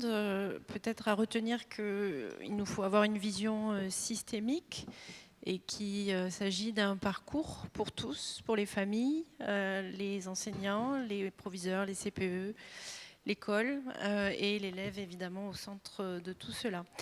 Je vais appeler maintenant Yannick Autré, qui est le président de l'APE, Association des parents d'élèves, qui était à l'origine de ce colloque, et puis Monsieur Bastianelli, proviseur de cet établissement. Bonsoir à tous. Alors, pour moi, c'est un petit peu difficile de vouloir couper ce débat, parce qu'il y a vraiment beaucoup de choses intéressantes, et je pense qu'on aurait pu continuer des heures à échanger sur le sujet. En tout cas, on voit bien que ce colloque, à nouveau, après la première édition en 2018, si je ne me trompe pas, nous a permis à nouveau d'échanger, d'explorer des nouvelles idées, et puis aussi de voir tout ce que nous pouvions faire à nouveau, tout ce que nous pouvions améliorer. Et je souhaitais ce soir vous remercier tous, enseignants, parents, AESH, thérapeutes, puis aussi la direction du LFB, d'avoir été présents, d'avoir permis de contribuer à tout ce travail, à la poursuite de ce qui avait été commencé il y a déjà quelques années, et à construire cette réflexion pour que notre système éducatif tel qu'il est soit encore meilleur pour nos enfants, pour que leur diversité soit respectée et que toute cette différence qu'ils peuvent avoir soit vraiment pour nous une force. En tant qu'association de parents d'élèves, pour nous, l'éducation inclusive, ça doit être un avantage considérable pour les élèves et nos enfants en élargissant leur vision du monde, en côtoyant des camarades qui ont des besoins spécifiques. Ils doivent apprendre la tolérance, l'empathie, le respect de la diversité. Ce sont aujourd'hui des valeurs qui sont importantes pour notre société.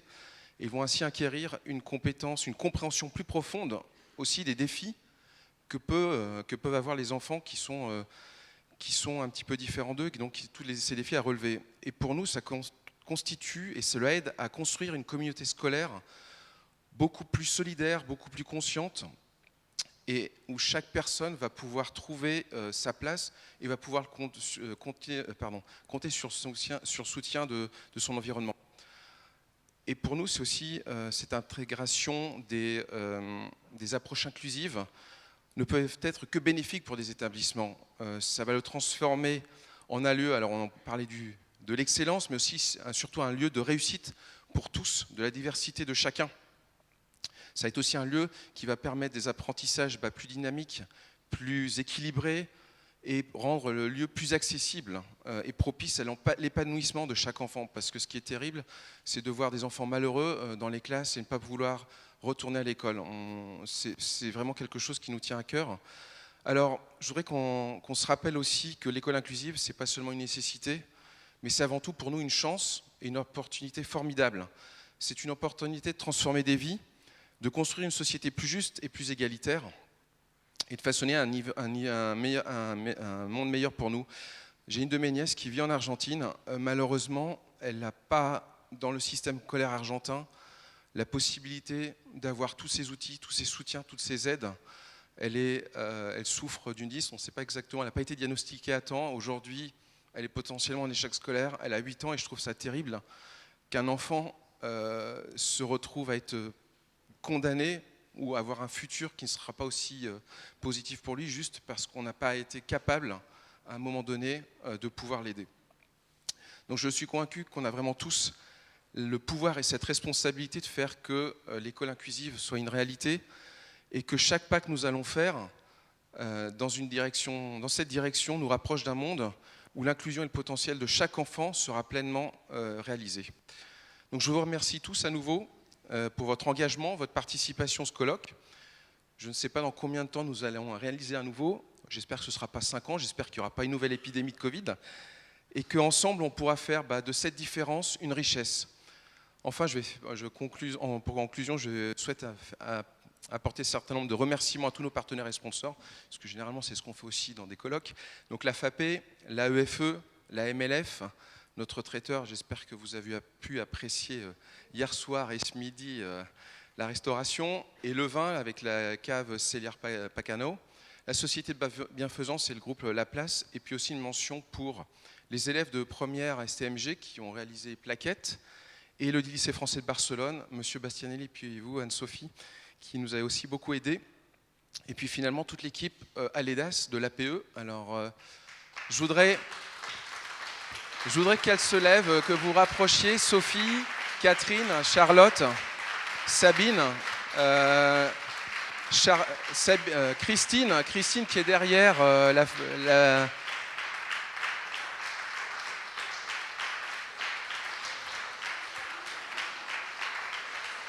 Sabine, allez bien.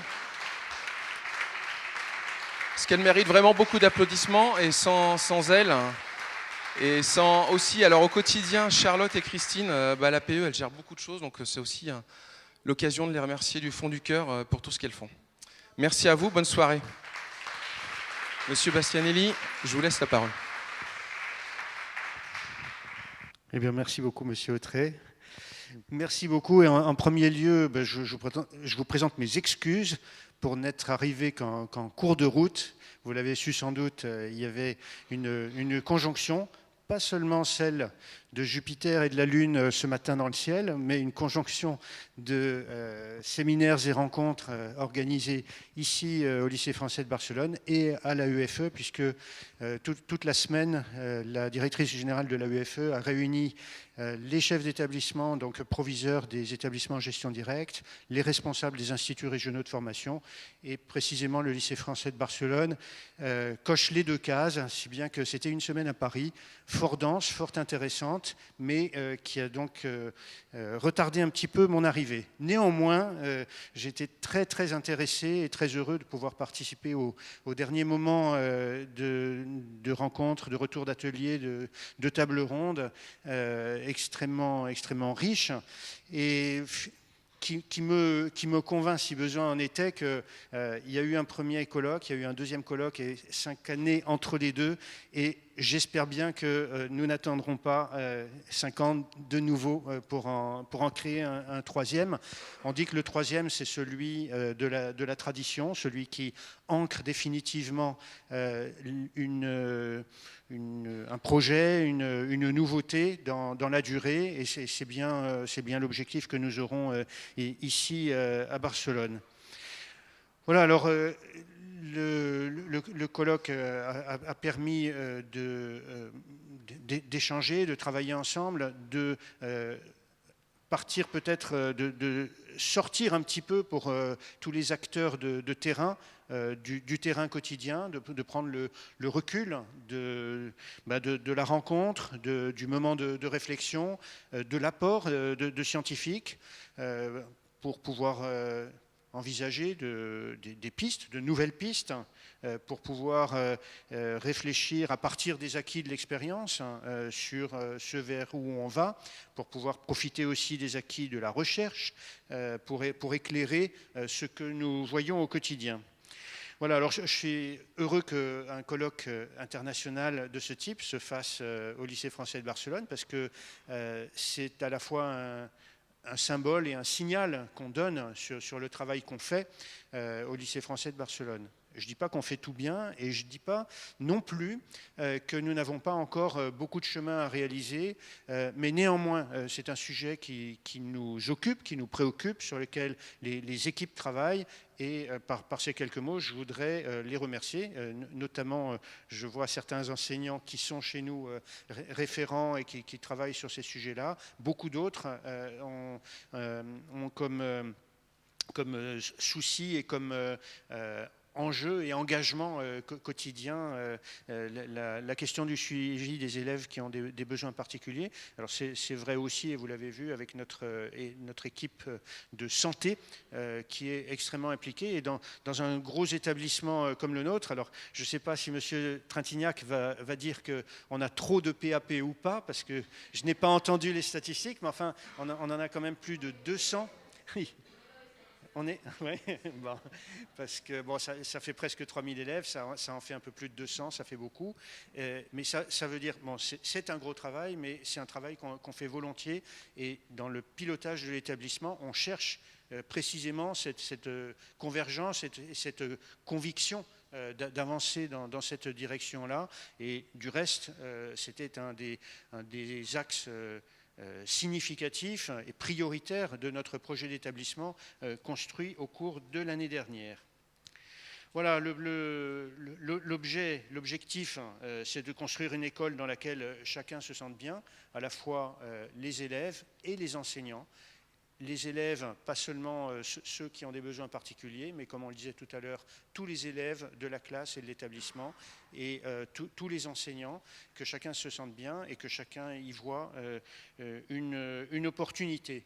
Et puis qu'on arrive de cette façon-là à créer de la confiance à tous les niveaux, sur le fait que ces objectifs et cette ligne de mire sont partagés entre tous, et que c'est véritablement ce vers quoi nous souhaitons tendre. Voilà, je voudrais ici revenir sur quelques points. N'ayez pas peur, je ne vais pas être très long.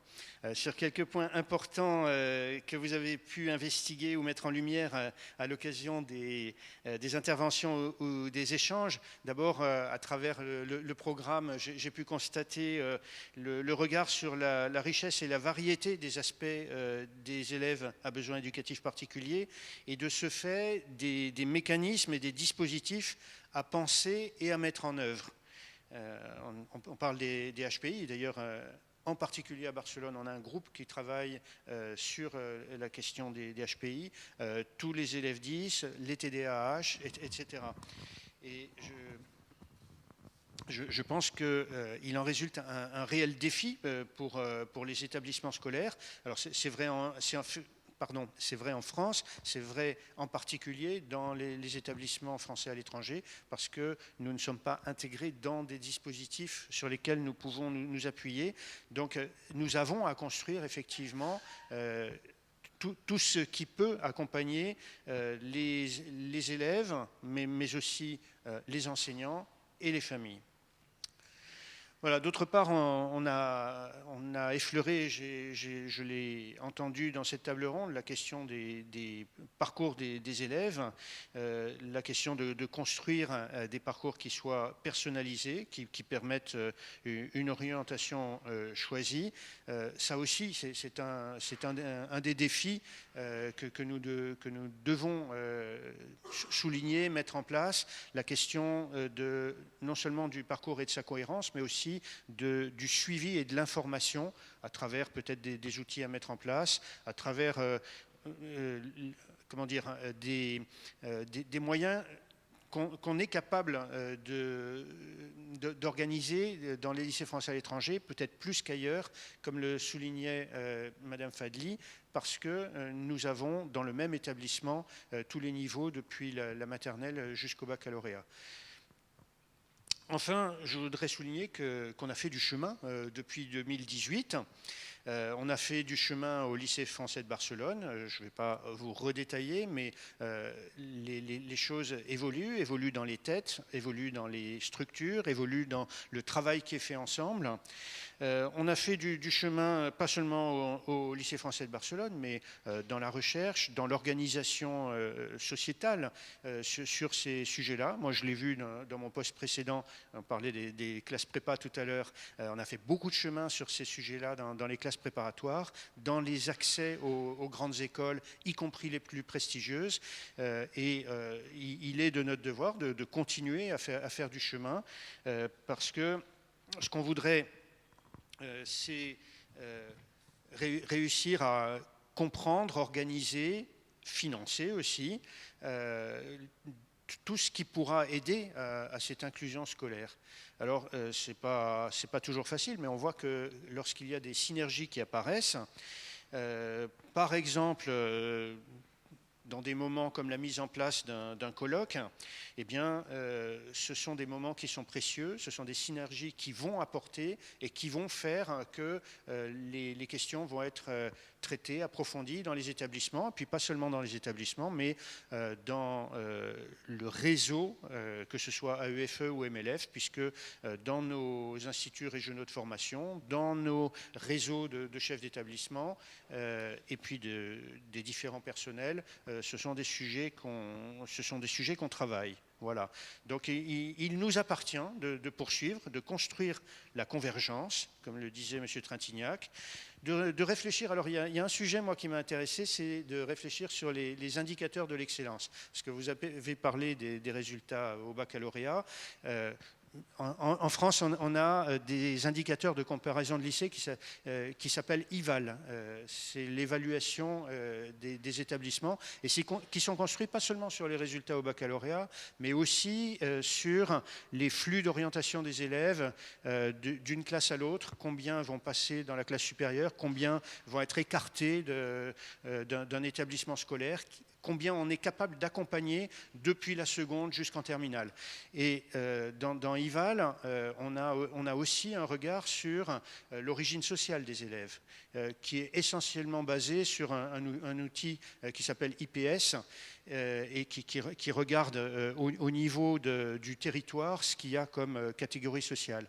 Eh bien, je pense qu'une des réflexions, une des propositions qu'on pourrait faire, c'est de mettre aussi dans IVAL des indicateurs sur l'accueil d'élèves à besoins particuliers et sur l'inclusion scolaire. Ça, ce sont des choses qu'on pourrait proposer et qu'on pourrait peut-être aussi avoir comme démonstration, on va dire, nous, d'établissements des lycées français à l'étranger, pour qu'on ait une réponse qui soit extrêmement volontariste à des familles qui diraient « Ah oui, mais vous avez de l'inclusion scolaire, ça me pose problème de mettre mon enfant ». Et nous, on dirait « Non, ça ne pose pas problème, mais au contraire, on est fiers de mettre l'enfant là parce que c'est une école qui a ces dispositions et ces dispositifs-là ».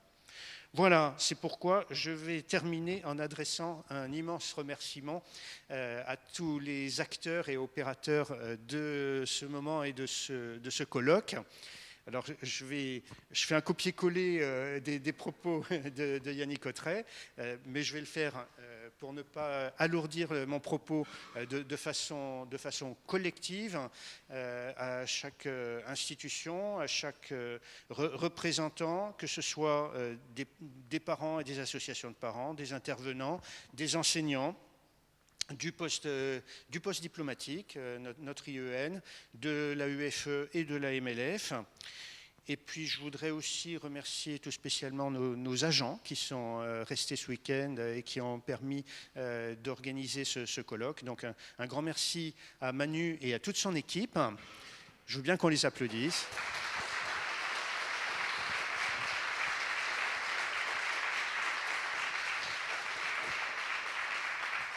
Voilà, puis je vais vous proposer quand même aussi un merci tout particulier à Anne-Sophie Vallier-Guay, proviseure adjointe, qui en plus de son boulot de proviseure adjointe, c'est déjà un temps plein, a contribué à la préparation et au déroulement de ce colloque. Merci beaucoup Anne-Sophie.